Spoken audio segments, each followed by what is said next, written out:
राधे राधे मित्रों, आज की इस वीडियो में हम आप सभी लोग को बताएंगे कि वह कौन सी 5 चीजें हैं जिन्हें माता लक्ष्मी कहती हैं कि घर से यह 5 चीजें कभी दूसरों को नहीं देनी चाहिए। अगर मनुष्य या फिर कोई औरत अपने घर से इन 5 चीजों को दे देता है तो उसके घर पर भयंकर गरीबी आती है। मित्रों, आज हम आप सभी को माँ लक्ष्मी जी की एक प्राचीन कथा के माध्यम से आपको बताएंगे कि वह कौन सी 5 चीजें हैं जिन्हें घर से दान देने पर घर में भयंकर गरीबी आती है। आप सभी को इस कथा के माध्यम से एक ऐसी महत्वपूर्ण जानकारी के बारे में पता चलेगा कि एक स्त्री को अपने घर की कौन सी चीजें दूसरों को नहीं देनी चाहिए। जो भी मनुष्य या फिर स्त्री घर से ये 5 चीजें दूसरों को दे देती है तो माँ लक्ष्मी उसके घर को छोड़कर चली जाती हैं। उस स्त्री का परिवार गरीब हो जाता है और उसके दुख भरे दिन समीप आने लगते हैं। मित्रों, आप सभी से निवेदन है कि आप इस कथा को पूरा सुनिएगा। जो भी मनुष्य इस कथा को पूरा सुन लेता है वह कभी गरीब नहीं रहता। उसके घर से माता लक्ष्मी कभी भी रूठ कर नहीं जाती। वह सदा एक खुशहाल जीवन व्यतीत करता है और माँ लक्ष्मी उसकी झोली खुशियों से भर देती हैं।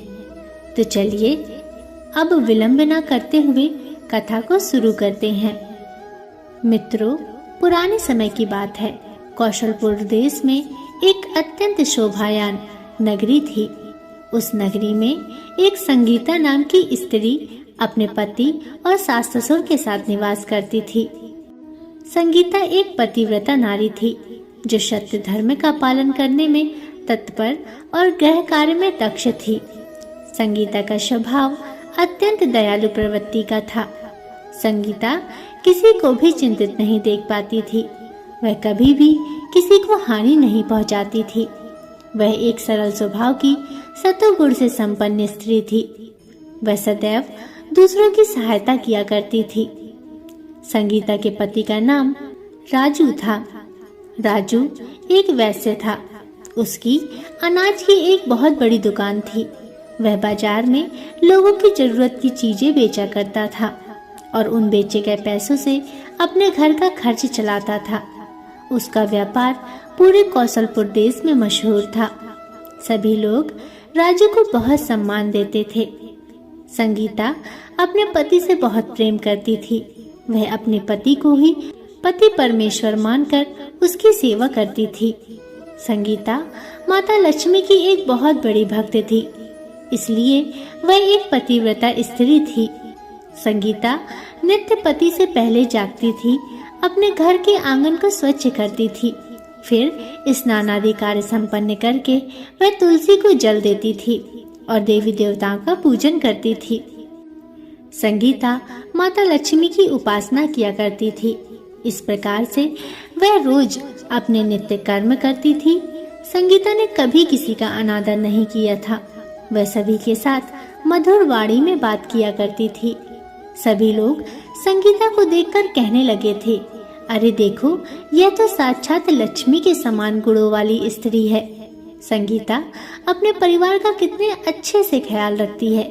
कभी किसी का अनादर नहीं करती, कभी किसी से झगड़ा नहीं करती है और सभी का कहा भी सुनती है। अपने पति के कहे अनुसार कार्य करती है। वो कहते हैं ना कि जिस स्त्री के अंदर सच्चे गुण होते हैं वह स्त्री कभी किसी का अहित नहीं चाहती और उन सभी का सम्मान करती है। यहाँ तक कि दान धर्म भी खूब करती है। संगीता के द्वार पर जो भी याचक आता है वह उसे दान दक्षिणा दिए बिना वापस नहीं भेजती थी। उसके द्वार से कोई खाली हाथ नहीं जाता था। जो भी भूखा उसके द्वार पर आता तो वह उसे भरपेट भोजन करवाकर ही लौटाया करती थी, जिससे उसके द्वार पर आए हुए सभी याचक अत्यंत प्रसन्न होकर उसे आशीर्वाद देकर ही जाते थे।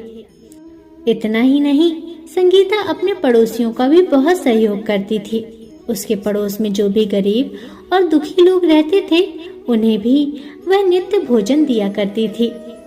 पड़ोसियों को जिन जिन चीजों की आवश्यकता होती थी, संगीता उसे बिना विचार किए ही दे दिया करती थी, जिस कारण से संगीता के पड़ोसी भी उसका बहुत अधिक सम्मान करते थे। वे कहते थे, अरे संगीता, तुम तो साक्षात देवी हो, साक्षात माँ अन्नपूर्णा हो। माँ अन्नपूर्णा ने ही तुम्हारे रूप में जन्म लिया है। लोग जब भी संगीता की प्रशंसा करते थे तो वे सभी उसके विषय में अच्छी अच्छी बातें ही कहते थे, लेकिन लोगों की बातें सुनकर भी संगीता ने कभी घमंड नहीं किया। वह उन सभी से आदर और सम्मान से ही बात करती थी। फिर एक दिन की बात है, संगीता की एक पड़ोसन उसके घर पर आती है। तब संगीता ने अपने पड़ोसन को अपने घर में आया देखा। तब संगीता ने उससे स्वागत किया और बड़े प्रेम से कहा, अरे बहन, आज आप हमारे घर में आई हैं, आपका स्वागत है। क्या बात है, ऐसा क्या कारण है जो आज आपका आगमन मेरे घर में हुआ है? यदि आपको कोई समस्या है तो मुझे बताइए, मुझसे जो हो पड़ेगा मैं अवश्य करूंगी। तब संगीता की पड़ोसन कहती है, हे संगीता बहन, आज मेरे घर में बहुत सारे रिश्तेदार आ गए हैं। मैं उनके लिए भोजन बना रही हूँ, इसलिए मैं तुम्हारे पास रोटी बनाने के लिए चकला बेलन और तवा मांगने आई हूँ। यदि तुम कुछ समय के लिए मुझे चकला बेलन और तवा दे दोगी तो बड़ी कृपा होगी। काम हो जाने के बाद मैं तुम्हें जल्द ही तुम्हारा सामान तुमको वापस लौटा दूंगी।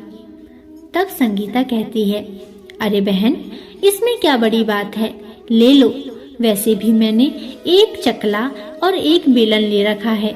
वैसे भी अभी मुझे चकला बेलन की कोई आवश्यकता नहीं है, इसलिए तुम मेरा चकला बेलन और तवा ले जा सकती हो। रुको, मैं अभी लाकर तुम्हें देती हूँ। फिर संगीता रसोई घर में जाती है और रसोई घर से चकला बेलन और तवा लाकर उस पड़ोसन को दे देती है। तब पड़ोसन कहती है, हे बहन, तुम्हारा बहुत बहुत धन्यवाद। आज तुमने मेरा काम सफल कर दिया। मैं अपने मेहमानों को भोजन कराकर तुम्हारा चकला बेलन और तवा जल्दी से लौटा दूंगी। अगर मुझे तुमको यह चकला बेलन देने में थोड़ा सा विलंब हो जाए तो मुझसे क्रोधित मत होना। तब संगीता कहती है, हे बहन, चिंता की कोई बात नहीं है। जब तुम्हारा कार्य पूर्ण हो जाए तब तुम मुझे लौटा देना। अब संगीता की इतनी बात सुनने के बाद वह पड़ोसन संगीता का चकला बेलन और तवा लेकर उसके घर से अपने घर की ओर चली जाती है। कुछ समय बाद एक अन्य स्त्री संगीता के घर आती है और संगीता उसका भी बड़े प्रेम के साथ स्वागत करती है और कहती है, पधारो बहन, आज तुम्हें मुझसे कौन सा काम आन पड़ा? ऐसे तो आप कभी भी हमारे घर नहीं आती। जरूर कोई ना कोई आवश्यक बात होगी। आप संकोच ना करें और मुझसे बताएं। मुझसे जो बन पड़ेगा मैं अवश्य करूंगी। तब वह स्त्री कहती है, अरे बहन, मेरे घर में बहुत गंदगी हो गई है और मेरे घर की साफ सफाई करनी है, इसलिए मुझे साफ सफाई करने के लिए मेरे पास कुछ भी नहीं है और उतने पैसे भी नहीं हैं कि मैं साफ सफाई के लिए झाड़ू खरीद पाऊं। इसलिए मैं तुम्हारे पास झाड़ू मांगने आई हूँ। यदि तुम्हें कोई समस्या ना हो तो कृपया करके मुझे अपने घर की झाड़ू दे दो। मैं अपना घर साफ करके तुम्हें झाड़ू लौटा दूंगी। संगीता बिना विचार किए ही कहती है, अरे बहन, बस झाड़ू ही तो है, इसमें क्या समस्या हो सकती है? तुम चिंता मत करो, मैं अभी तुम्हें अपने घर की झाड़ू लाकर देती हूँ। इतना कहकर संगीता घर के अंदर जाती है और झाड़ू लेकर आती है और उस स्त्री को दे देती है। वह स्त्री संगीता के घर की झाड़ू लेकर वहां से चली जाती है और फिर कुछ दिनों बाद एक अन्य स्त्री संगीता के घर पर आती है और संगीता उसका बड़े प्रेम से स्वागत करती है। संगीता कहती है, अरे बहन, पधारो। क्या बात है, आज मेरे घर पर आपका आगमन किस कारण से हुआ है? अगर आपको कुछ चाहिए तो निसंकोच बताइए, मैं आपकी सहायता करने का प्रयास अवश्य करूंगी। तब वह स्त्री कहती है, अरे संगीता बहन, सुना है तुम बड़ी दयालु हो। तुम्हारे बारे में गांव का प्रत्येक मनुष्य बात करता है। मैंने उनसे ही तुम्हारे बारे में बहुत सुना है कि तुम सभी की बहुत मदद करती हो, इसलिए बहन मैं तुम्हारे पास एक छोटी सी मदद मांगने आई हूँ। तब संगीता कहती है, हे प्यारी बहन, आप तनिक भी संकोच मत करिए। आपको जो कुछ भी चाहिए वह मुझसे मांग लीजिए। बहन, अगर आपके द्वारा मांगी गई चीज मेरे पास हुई तो मैं अवश्य ही दे दूंगी। यदि मेरे बस में होगा तो मैं मना नहीं करूंगी, आपकी सहायता अवश्य करूंगी। तब वह स्त्री कहती है, हे संगीता बहन, आज मेरी बेटी को देखने के लिए लड़के वाले आ रहे हैं, इसलिए मैं चिंता में हूँ, क्योंकि मेरे पास पहनने के लिए एक भी गहना नहीं है। मैं अपनी बेटी को पहनने के लिए क्या दूं? उसके पास पहनने के लिए अच्छे वस्त्र भी नहीं है, इसलिए कृपया करके मुझे आप थोड़े गहने और वस्त्र उधार में दे दीजिए। केवल एक दिन के लिए जब लड़के वाले मेरी पुत्री को देखकर चले जाएंगे तो मैं आपके गहने आपको वापस लौटा दूंगी। उस पड़ोसन ने बड़े ही करुण स्वर में संगीता से निवेदन किया। तब संगीता बोली, अरे बहन, तुम चिंता मत करो, तुम्हारी पुत्री मेरी पुत्री की भांति है, उसकी सहायता मैं अवश्य करूंगी। मैं अभी तुम्हें मेरे गहने और साड़ी लाकर देती हूँ, जिसे पहनकर तुम्हारी पुत्री राजकुमारी की तरह लगेगी। और अब संगीता जल्दी से अंदर जाती है और गहने और साड़ी लेकर आती है और उस पड़ोसन को दे देती है। वह पड़ोसन प्रसन्न हो जाती है, फिर संगीता के गहने और साड़ी लेकर चली जाती है। अब इसी काम के चक्कर में शाम हो जाती है। तभी अचानक से एक अन्य पड़ोसन संगीता के घर आती है। तब संगीता उसका बड़े प्रेम से स्वागत करती है और अपनी पड़ोसन से कहती है, पधारो बहन, आज किस कारण से मेरे घर आना हुआ? बताओ, मैं तुम्हारी किस प्रकार से सहायता कर सकती हूँ? तुम्हें कुछ चाहिए तो निसंकोच होकर कहो, मैं तुम्हारी मदद जरूर करूंगी। संगीता की बात सुनकर वह पड़ोसन संगीता से कहती है, हे संगीता बहन, तुम बड़ी ही दयालु हो और तुम सभी की सहायता करती हो, इसलिए मैं तुम्हारे पास आई हूँ। मेरा बच्चा भूखा है और मेरे पास उसे पिलाने के लिए दूध नहीं है, इसलिए मैं तुम्हारे पास दूध मांगने आई हूँ। अगर तुम मुझे अपने घर से थोड़ा सा दूध दे देती तो तुम्हारी मुझ पर बड़ी कृपा होती। तब संगीता अपनी पड़ोसन से कहती है, अरे बहन, इसमें कौन सी बड़ी बात है? लो, अभी मैं तुम्हें अपने रसोई घर से दूध लाकर देती हूँ।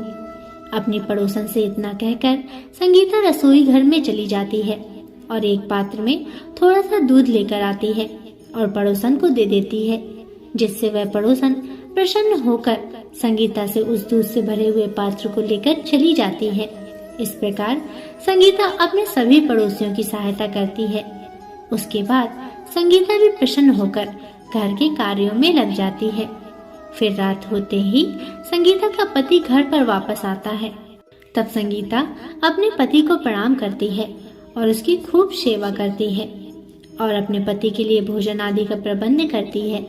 उसके बाद वे दोनों भोजन आदि करके चैन से सो जाते हैं। फिर उसके दूसरे दिन जब वे दोनों जागते हैं, तभी अचानक से उनके द्वार को कोई खटखटाने लगता है। तब संगीता द्वार खोलती है और देखती है कि एक आदमी उसके द्वार पर खड़ा हुआ है। तब संगीता उस व्यक्ति से पूछती है, अरे भाई, तुम कौन हो और यूं दरवाजा क्यों खटखटा रहे हो? सुमन की बात सुनकर वह व्यक्ति उससे कहता है, मैं आपके पति के दुकान में उनके साथ काम करता हूँ और मैं आपके पास इसलिए आया हूँ कि आज जब दुकान खोलने के लिए मैं गया तब मैंने देखा कि दुकान का ताला टूटा हुआ है और दुकान के अंदर जाकर देखा तो दुकान का सारा धन, सारा सामान गायब था।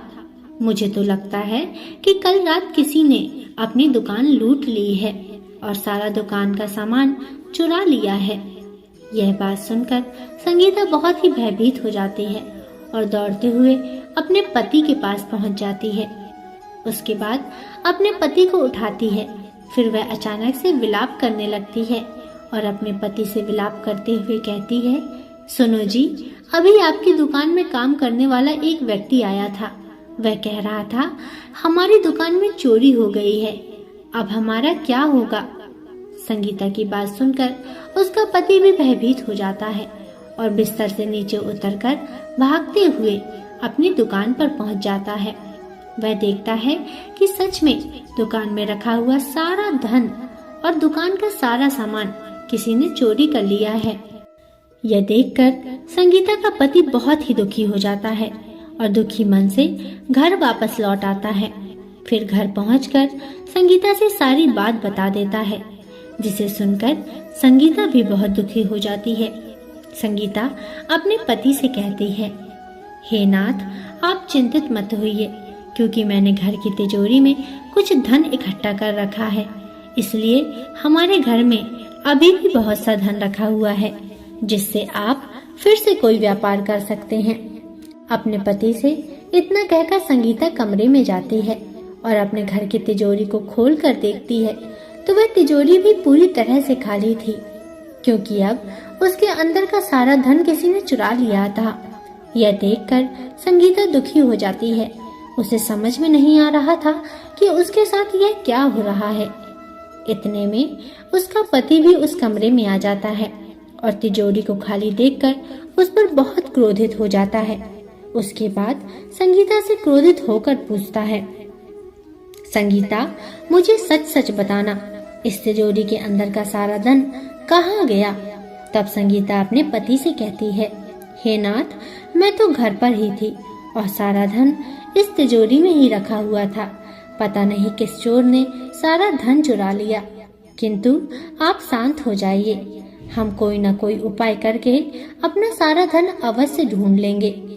तब संगीता का पति उससे कहता है, यह जो तुम अपने आस पड़ोसियों को घर बुलाकर लाती हो, उन्हें खिलाती पिलाती हो, यह उसी का फल है। मुझे लगता है हमारा धन उन्हीं में से किसी ने चुराया है। फिर संगीता का पति क्रोध में आकर उसे बहुत भला बुरा कहता है। इतने में उसकी सास भी आ जाती है और वह अपने पुत्र से पूछती है, बेटा, क्या हुआ? तुम दोनों इतनी जोर जोर से झगड़ा क्यों कर रहे हो?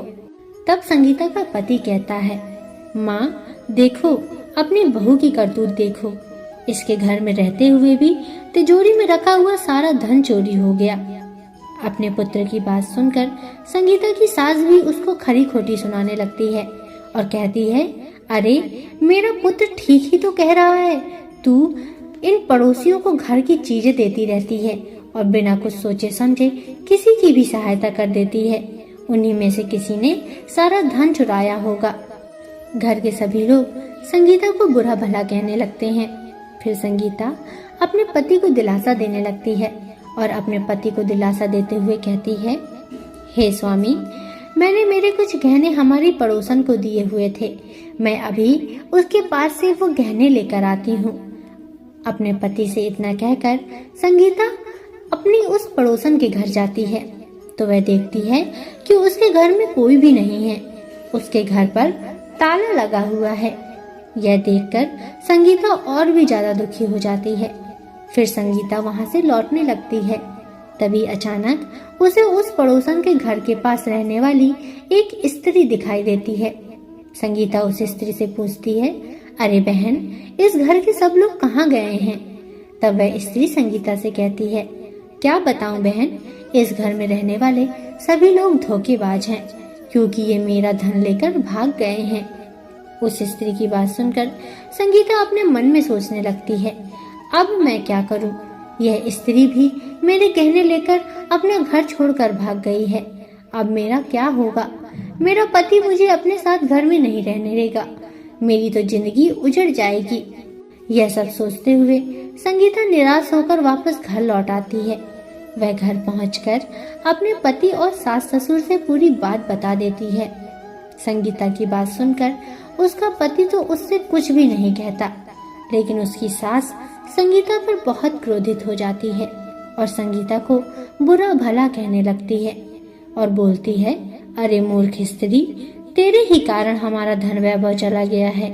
तेरे दान देने की आदत के कारण आज हमारे ऊपर इतनी बड़ी मुसीबत आई है, इसलिए अब तू इस घर में नहीं रह सकती, क्योंकि अगर तू इस घर में रहेगी तो तू बचा कुचा धन भी दूसरों में बांट देगी, इसलिए तू अभी इसी क्षण यहाँ से चली जा। तब संगीता अपनी सास से कहती है, सासू माँ, मेरा तो मेरे पति के अलावा इस दुनिया में कोई भी नहीं है, इसलिए मैं अपने पति को छोड़कर कहाँ जाऊं।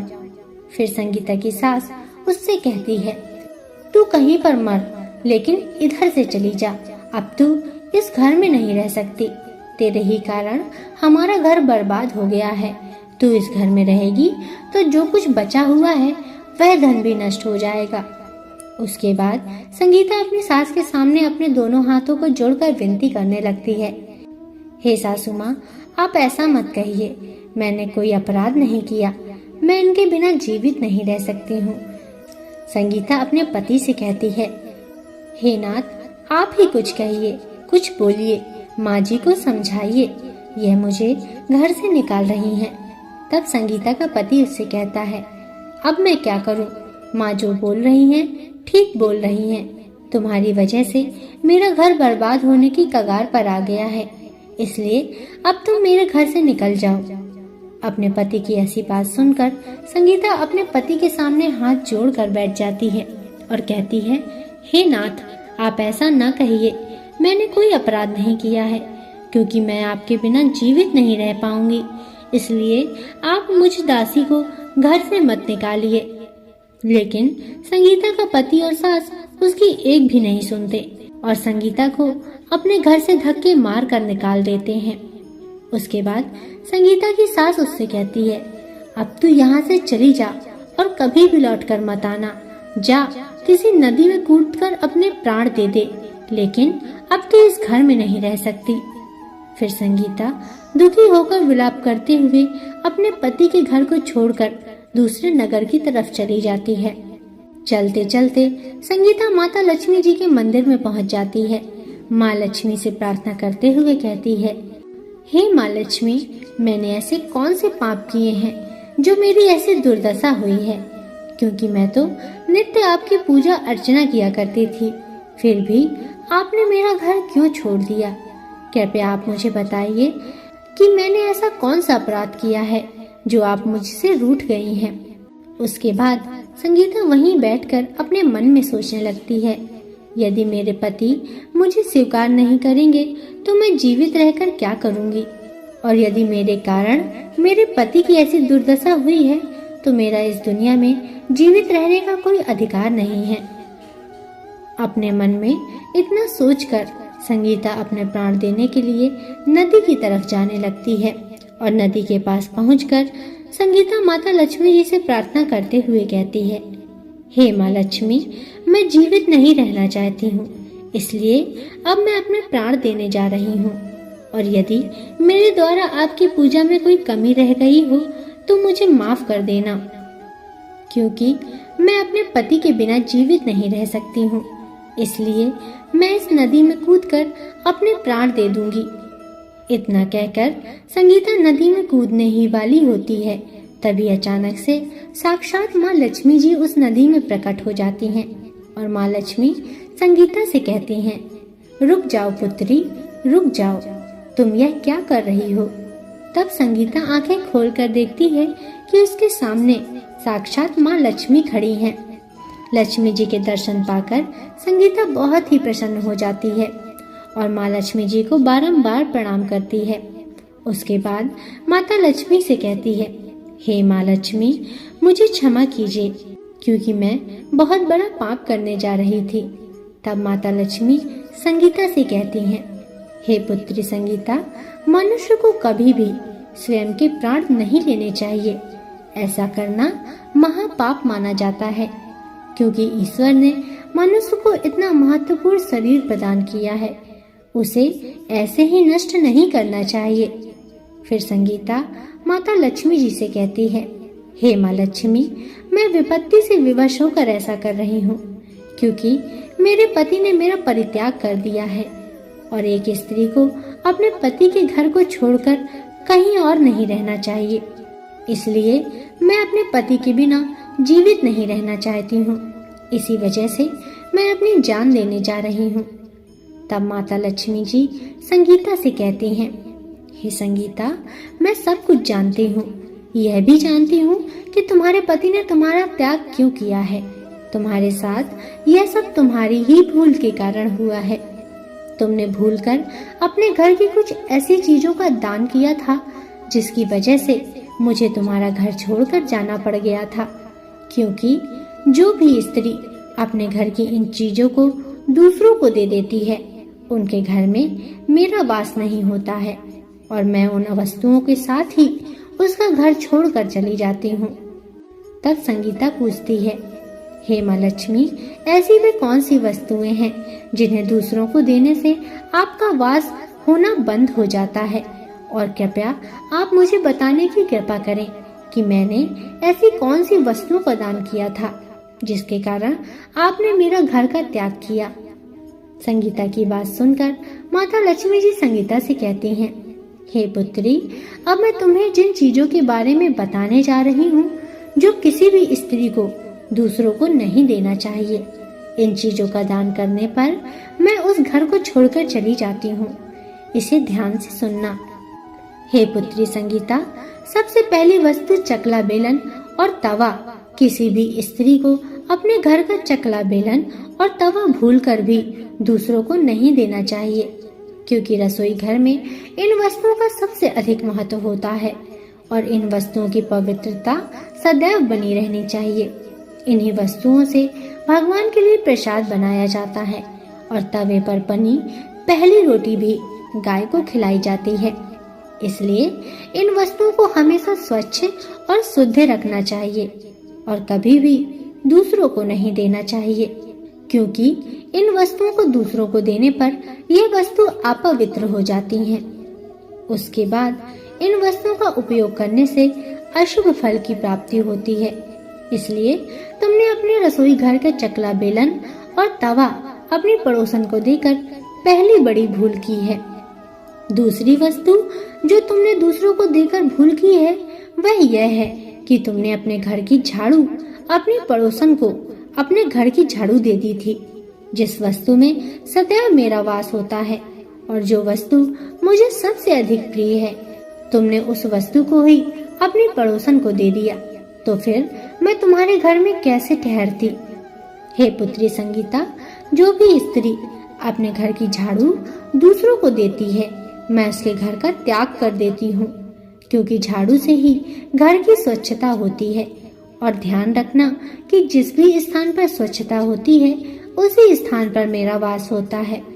और संगीता, इस बात का ध्यान रखना कि घर की झाड़ू को सदैव छिपा कर रखना चाहिए। झाड़ू पर भूलकर भी बाहरी व्यक्ति की नजर नहीं पड़नी चाहिए, क्योंकि झाड़ू एक अत्यंत पवित्र वस्तु होती है। इसे गलती से भी पैर नहीं लगाना चाहिए और इससे कभी भी विष्ठा आदि प्रकार की गंदगी साफ नहीं करनी चाहिए। तीसरी वस्तु जिसे एक स्त्री को कभी भी दूसरों को नहीं देना चाहिए वह वस्तु है आभूषण।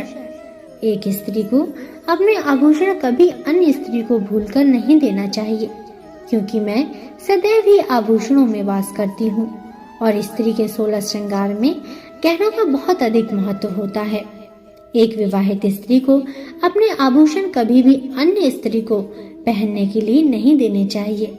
जो स्त्री अपने आभूषण अन्य स्त्रियों को देती है उसके जीवन में संकट के बादल छा जाते हैं। जैसे कि तुमने अपने पड़ोसन को पहनने के लिए अपने गहने दिए हुए थे और जब तुम उन गहनों को मांगने के लिए गई तो वह पड़ोसन तुम्हारे गहने लेकर भाग गई, जिससे तुम्हारे जीवन में संकट के बादल छा गए। मित्रों, माता लक्ष्मी संगीता से आगे कहती हैं, हे पुत्री संगीता, अब मैं तुम्हें चौथी वस्तु के बारे में बताने जा रही हूँ जिसे भूलकर भी एक स्त्री या पुरुष को संध्या काल में दान नहीं देना चाहिए। वह वस्तु है दूध। दूध किसी भी मनुष्य को शाम हो जाने के बाद कभी भी सफेद रंग की वस्तु का दान नहीं करना चाहिए, किंतु तुमने संध्या काल के समय अपने पड़ोसन को दूध का दान किया था, जिसकी वजह से तुम्हारे जीवन में दुर्भाग्य आ गया, क्योंकि संध्या काल के समय सफेद रंग की चीजें दान करने से मनुष्य के जीवन में अशुभ समय आता है। मित्रों, माँ लक्ष्मी संगीता से कहती हैं, हे संगीता, मैंने तुम्हें उन सभी वस्तुओं के बारे में बता दिया है जिनका कभी दान नहीं करना चाहिए। ये वस्तुएं कभी दूसरों को उधार में अथवा उपयोग के लिए नहीं देनी चाहिए और तुमने इन्हीं वस्तुओं का दान किया था, जिसके कारण आज तुम्हारे जीवन में ऐसा दुर्भाग्य का समय आया है। तब संगीता कहती है, हे माँ लक्ष्मी, मुझसे बहुत बड़ी भूल हो गई, क्योंकि मुझे इन वस्तुओं के बारे में जानकारी नहीं थी। इसलिए आप कृपया मुझे क्षमा कर दीजिए और अब आप मुझे प्रायश्चित करने का उपाय बताइए। फिर माता लक्ष्मी संगीता से कहती हैं, हे पुत्री, तुम्हें जितना प्रायश्चित करना था उसे पहले ही कर लिया है, इसलिए अब तुम वापस अपने घर लौट जाओ। मैं अभी तुम्हें तुम्हारा संपूर्ण वैभव और धन संपत्ति लौटा देती हूँ।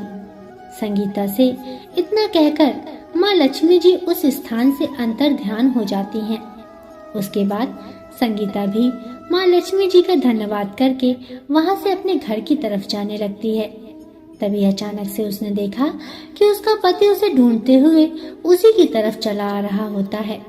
उसके बाद संगीता का पति उसके पास पहुंचकर उससे क्षमा मांगने लगता है और संगीता से क्षमा मांगते हुए कहता है, हे प्रिय, तुम मुझे क्षमा कर दो। मैंने तुम्हें बहुत बुरा भला कहा था। तुम तो साक्षात देवी के समान हो और माँ लक्ष्मी की कृपा से हमें हमारा सारा धन वैभव वापस मिल गया है और जिन लोगों ने हमारा धन लूटा था उन सभी लोगों ने स्वयं हमारे घर आकर हमारा धन हमें वापस लौटाया है और तुम्हारा नाम लेते हुए क्षमा भी मांगी है। अपने पति के मुख से ऐसी बातों को सुनकर संगीता बहुत प्रसन्न होती है और अपने पति के साथ वापस घर लौट जाती है। मित्रों, अब माता लक्ष्मी की कृपा से संगीता के घर में फिर से सुख समृद्धि आ गई थी। उसके बाद से संगीता ने कभी भी अपने घर की यही चीजों को दूसरों को नहीं दिया। फिर संगीता अपने छोटे से परिवार में सुखपूर्वक अपने जीवन का निर्वाहन करने लगी। मित्रों, आप लोगों को इन वस्तुओं को भूलकर भी दूसरों को नहीं देना चाहिए, क्योंकि ऐसा करने से आपके जीवन में भी दुर्भाग्य आ सकता है। मित्रों, आपको यह कथा कैसी लगी हमें कमेंट बॉक्स में जरूर बताइएगा और वीडियो को लाइक, चैनल को सब्सक्राइब अवश्य करिएगा, ताकि हम आपके लिए ऐसी ही कथा कहानियाँ लाते रहें। अब अगले वीडियो तक के लिए नमस्कार।